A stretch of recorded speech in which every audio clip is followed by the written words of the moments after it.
Pinaghahanap ngayon ng isang lalaking nagnakaw ng electric scooter sa isang bahay sa Makati. Ang pagnanakaw nasa pulpa sa CCTV. Nasa frontline ng balitang yan si Dave Abuel exclusive. Palakad-lakad ang lalaking yan sa ilang mga kalsada sa Barangay Pio del Pilar sa Makati City, bandang alas 4 ng madaling araw nitong Sabado. Maya-maya, bigla na lang siyang pumasok sa isa sa mga bahay doon. Pagdating sa loob, bigla itong nagtakip ng muka nang may makitang CCTV sa kaumakyat ng hagdan. Tatakpan yung mukha. Dahan-dahan niyang binuksan ang main gate, saka inilabas ang electric scooter na nakaparada roon. Ang gate.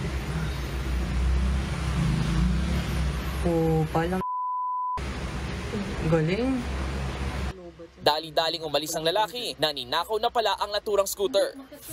Ayon sa biktima, natsyempohan ng suspect na bukas ang gate kaya agad nakapasok.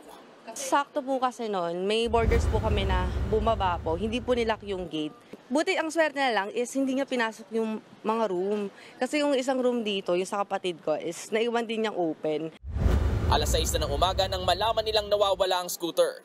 Nang malamang nawawala ng scooter, agad namang dumulog dito sa barangay ang biktima. Ayon sa barangay, hindi nila residente ang lalaki at posibleng dayo lang sa lugar. Dali-dali po kaming nag-ikot agad. Baka sakaling matsyempuhan, masakote, may dalang scooter.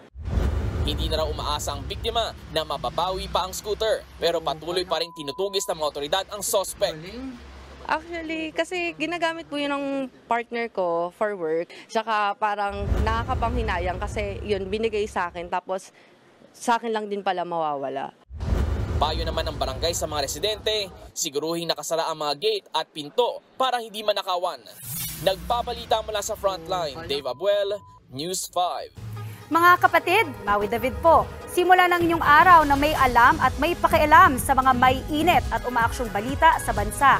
Para maging una sa balitaan, mag-subscribe at mag-follow sa social media pages ng News 5.